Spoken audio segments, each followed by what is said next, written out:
ของคนได้มือเช้านี่นะโอ้มันนะ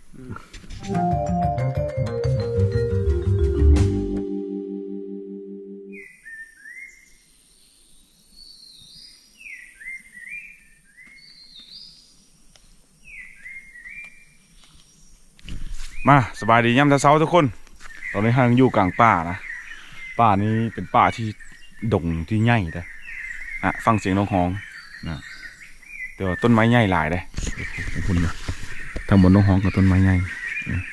ทางพุ่นเนี่ยต้นไม้ใหญ่นี่นกฮ้องแซวเลยทางพุ่นก็จะเป็นบ่อนที่เอาน้ำนะทางพุ่นทางตรงนี้ประมาณ15 อันเมตรก็จะเจอน้ำเป็นน้ำค่ำเลยน้ำค่ำนี่จะไม่ได้แห้งนะเดี๋ยวสิเฮอบึงไปหน่อย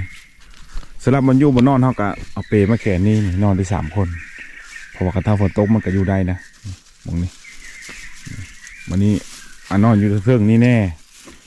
2แล้วก็นอนมองนั้นแน่1ก็ใส่มุ้งมาเลยนะใส่อู่มาเลยนะวันนี้นี่อันยูดกินเขามีหูว่าได้เพื่อนะเพราะว่าเขาก็ไปทันได้ไปหาที่แน่ก็คือ อาจจะนี่มีพ้นเห็ดกระด้างแล้วมาซุปอีนะก็ต้องเบิ่งอีว่า2 คนที่ไปหานั้นได้เพื่อกินแน่นะเดี๋ยวลองเบิ่งกันน้ำกินน้ำใสเท่ากันทางลงกันยากตัวได้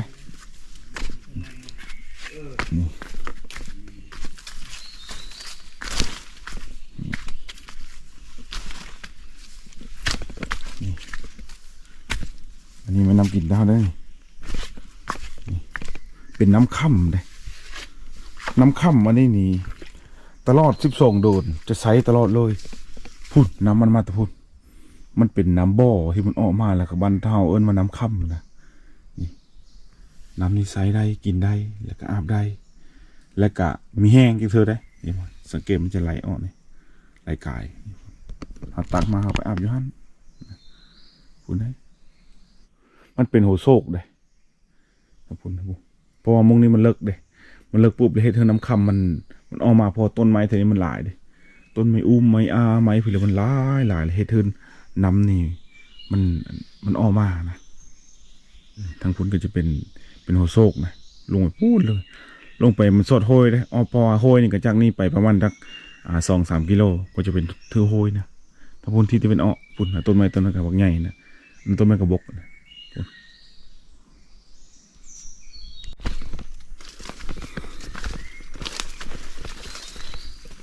มาสิไปไหนต่อปะนี่ฮะหายกับบ่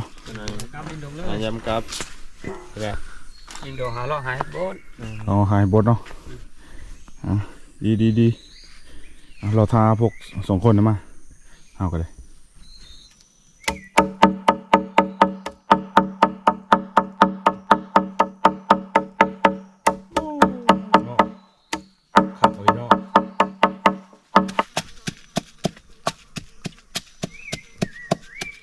เสียงนกฮ้องคักเนาะมุกเว้ยอย่างขึ้นกระปุง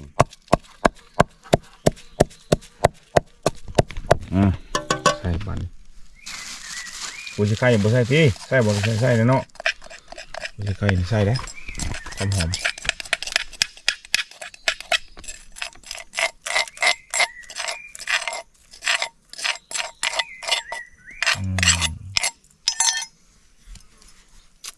มื้อนี้นี่อากาศแจ่มใสได้บางว่าฝนคือสิมีตกแต่ว่าตกยามนี้มันตกพอไปปล่อย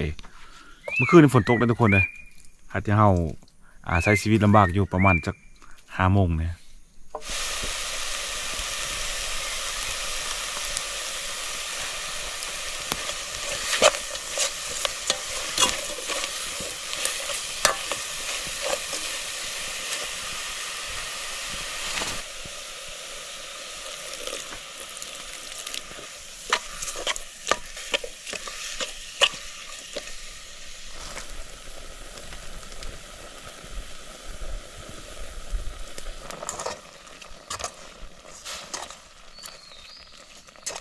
มาตัดเอาไปเลยมีตัดเลยนะ มามงนี้คักหน่อยนึงนะต้นไม้จะอ้อมมาเลยเป็นดงใหญ่เลย แล้วนกจะฮ้องเซี่ยวเลยได้กะเฮาได้ฟีลคักอะไรกับการนอนป่านะเสียงนกฮ้องฮอร์โมนตัวนี้หมูนี่พอไอ้ซื้อหมูขนาดเลยฮะหมูขนาดเลยหมู รับ3เซาะหมูนะมากินไม่ดังเลยคันหมู3ซ้อนี่อันห้อยมันจะประมาณปลาย3 นิ้ว3 อาพอแล้วอาพี่ได้อ๋อบ่ในผ่านไปเนี่ยคือทอดเกิบไม่บอกทอดเกิบเลยทอดเกิบเลยคัดเสียวมันกระดังเหรอไปทอดเกิบกันมันกระดังยันบริจาคเย็บน้ำป่ะจ๊ะบ่อะไรไม่ได้เย็บเลยมีบ่เคยเย็บน้ำไม่แล้วเย็บเจ็บเลยบ่ตั้งแต่มาป้านี่เคยได้บ่หมูได้เท่านั้นหมูตัวผู้ตัวแม่จักแร่เท่าลืมแล้วเถิงแล้วเนาะเถิงแล้วเถิงก็ต้องได้เลยนี่แหละโคนี่ท่าเฮ็ดหัวหนูคือหัวหนูหอยหมูมันอยู่ความทางเอาไว้เป็นนั่นอ๋ออันนี้นกยังใหญ่แท้นี่แม่มากระแตเนี่ยนั่นแหละจักระแตโอ้นกอันนี้นี่โอ้ไปนี่เอาไปยีฟันในพร้อมเลยโยโอ้กระแตตัวใหญ่นี่ทำต้นท่านนะ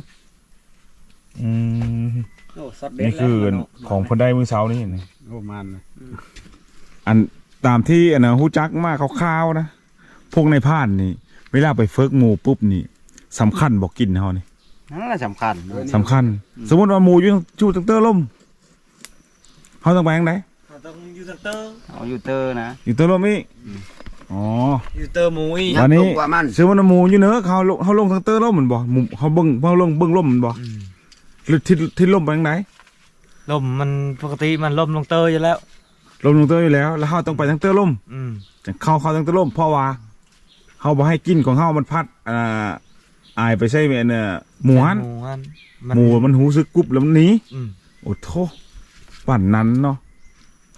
วันนี้ในกรณีที่ในกรณีที่เขาฝึกมันได้ใช่เขาฝึกหมูเด้ฝึกที่ทางไหนฝึกมันก็ได้อยู่ขึ้นกฎหมายก็ได้ถ้าขึ้นกฎหมายปุ๊บนี่สำคัญบอกอันของเหลวเขาออกทางกายนะคือเงี้ยวน้ำลายห้ามท่มลงมาบ่โย่เงี้ยวกับเงี้ยวแล้วเอาเนาะอันนี้สำคัญมันบ่อ๋ออะไรเงี้ยวคือกูไม่โอเคเฮากินข้าววันทุกคนเลยกินข้าวแล้วเฮาก็สิไปหาเฮ็ดอาหารนะเพื่อว่าทีเตบอาหารไว้มื้อแรงอีกบางทีมื้อแรงไม่ได้เด้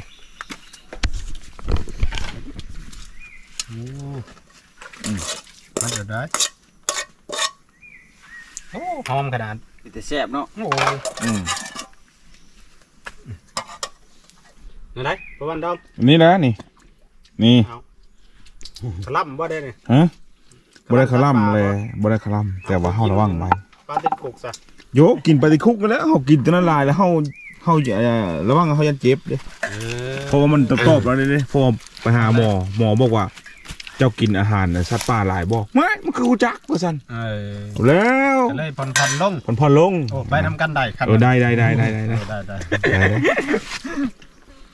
คือทีมงานที่มาใหม่เนี่ยเพิ่นมักนั่งล่าโดยเฉพาะเพราะฉะนั้นแล้วข้อที่จะกินมีหลายเรื่องถ้าว่าค่อยป่วยขึ้นมาหมดเลยปุ๊บแล้ววิดีโอจะออกไปหาชุมเจ้าเนี่ยมันจะไม่มีเลยระวังไว้นะเพราะปกติเขาจะหาปลาเพราะปลาเนี่ยมันมีอันตรายให้แก่สุขภาพเฮาก็สัตว์พวกนี้มันจะมีอันตรายในการสุขภาพนั้นคือเกานะเสียงนกลายดิไปหายามกับดักนำซุปในผ่านเพื่อนกันตอนนี้เร็วเข้าไปในมุ้งนี้นึกคักเลยเนาะนี่เป็นมันนอนกับเจ้าวันนี้ยังมีอยู่บนนอนกับเจ้าทางรถเขาเนาะต้นไม้นี่ไม้พวกใหญ่เลยนี่ไม้งามเลยพี่สีดงเนาะพี่สีดงห้องหลายนก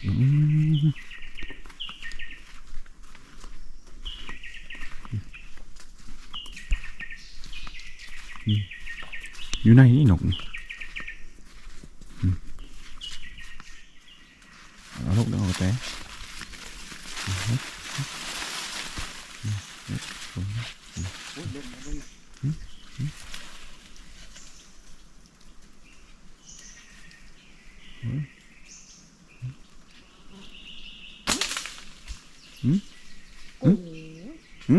บึดตับข้าม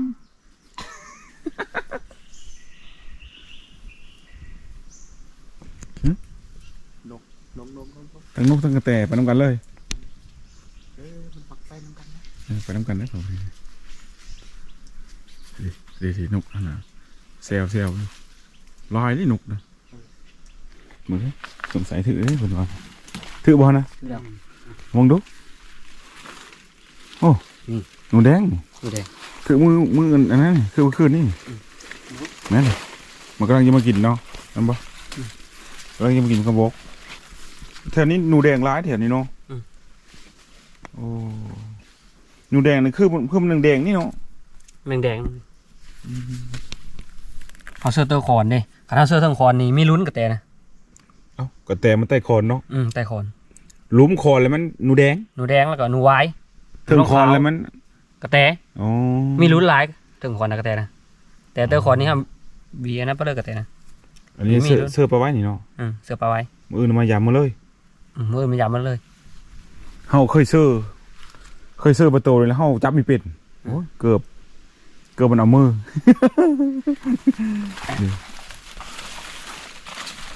แค่เฮาป้านะเอากับดักนี่มาว่างไว้ปุ๊บแล้วก็มื้อเช้าไปยามก็ได้กินเลยพวกหนูได้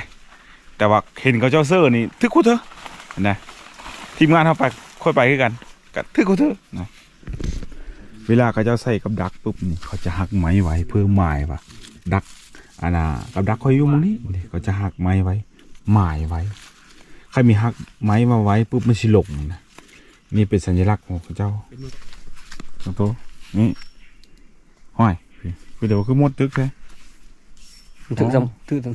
ตอนแรกวานเนี่ยนี่ได้เอาเสื้อแล้วก็ขันยำแล้วขึ้นจะมีเน่าพอดีแซ่บในพาดมันเสื้อกระแลบหนูสีด่างก็ได้หนู2 โตนะถือว่าโอเคอยู่นะแล้วก็มีกระแตอยู่บอนอีกว่านมอยู่กูหนูเขาคือท่านนายพลานมีเพิ่มเยอะโคบ่นี่มีเพิ่มอยู่2 โตหนูแน่กระแตแน่นกพร้อมแล้วท่านจ้อยมันเดี๋ยวกลับนะกลับมีหื้อบ่ไม่ได้หื้อแล้วเพิ่นบ่นี่จักเฮิงเพราะเมื่อวานนี่น่ะมันทื่อตะวันนี่คืออะไรแม่ตัวนี้นะคืนได้อย่างนี้ได้คืนเนาะคืนอาจจะเป็นตัวโหแรงนะแรงนะหนูเอาถือว่าแถวนี้ในเขตนี้เนี่ยหนูวายก็มีนะหนูแดงหลายกว่าเปอร์เซ็นต์จากการถือนี่เพราะว่ามีแต่หนูแดงถือนะเพิ่นไปใส่กระแลบนะอันนี้ต้มกินกาแฟบ่วันนี้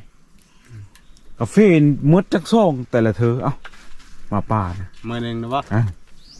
อันถ้ายังบ่กินนะประมาณ6ขนาดแสดงว่า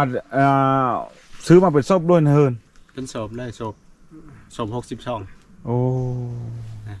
บ่เคยขาดได้โอ้ตัวสนับสนุนกาแฟเนาะโอ้ดีได้สนับสนุนครับเห็นได้จ้ะขนาดบ่กินแบบยันนั้นยันเข้าคันได้